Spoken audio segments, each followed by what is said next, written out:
This was a quiet dinner party for 40.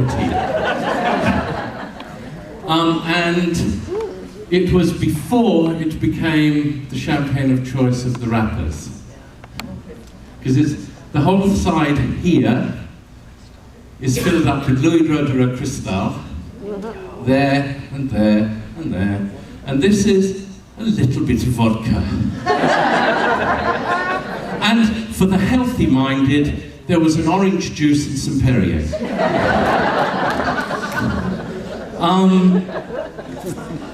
Freddie loved to entertain, whether it was to take people out to an island for a birthday party, hire a jet, take 50 people over to Ibiza for his birthday, or at home.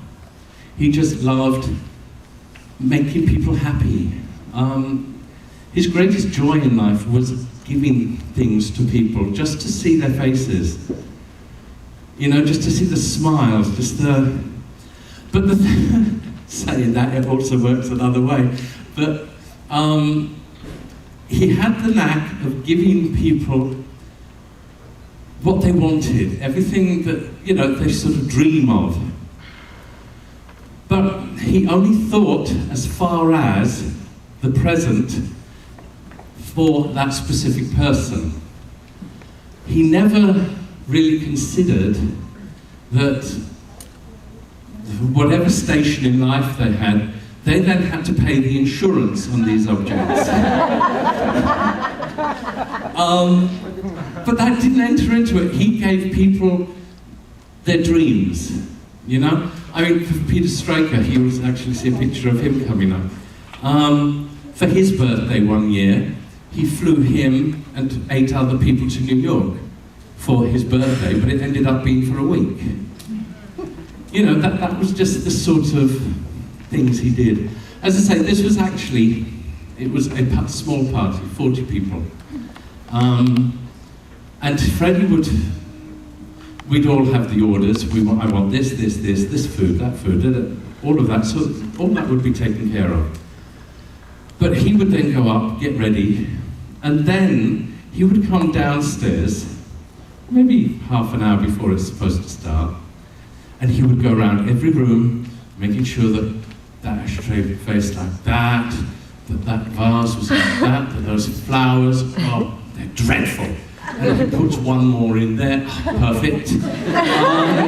Then that way, when the people arrived, he says, oh, of course, yes, I did this all myself. But he was a totally different person when people were there. It was like he put Freddie Mercury, the entertainer suit on. It wasn't the Freddie Mercury that we all knew at home, who would come downstairs at 9:30 in the morning in his trainers and tracksuit and go out and play with the cats in the garden.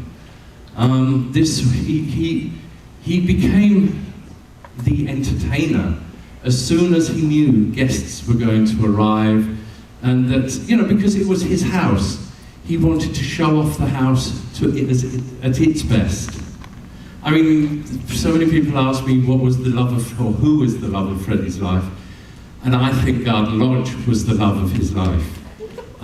He spent so much time and money on that place before he actually moved in to make it the perfect creation for him to live in. He took it all back to how it used to be, nearly 100 years before. And he lavished so much attention on it. It was wonderful. It's not sad the way I don't want it to be sad the way I say it. While Freddie was there, you felt him in the bricks of the building, the very bricks of the building. You felt Freddie. You felt it really, truly was a home. But I remember, it's very easy to remember, from the very minute that Freddie died, it became a house. It became all this wonderful, amazing bricks plasterwork and everything in it, but it was just the house. Freddie's, the essence of Freddie had gone from it. So it's because of that that it makes me believe that that place was the love of Freddie's life. He loved being there, he loved entertaining there, he loved having friends, I mean, we did a party for 250 people, I think. The hat party. Oh God, yeah. You know, it was so, what's the word? Long awaited for, that people even turned up a week in advance. I mean, the doorbell rang, and the sort of camera worked, and there were these 6 people with these ridiculous hats outside. And Freddie says, well, what are they doing here? Go and talk to them. Send them away. I mean, they were friends of his, but you know, it wasn't the hat party. It was the week before, it was his Sunday lunch. So we had to go out, and it was in fact 6 dancers of the Royal Ballet. And just look, wrong day. And then you can tell that he's listening and watching on the camera, because then you hear through the speaker, oh, let them come in. So it wasn't constantly stocked like that, but there was always something in for people who appeared.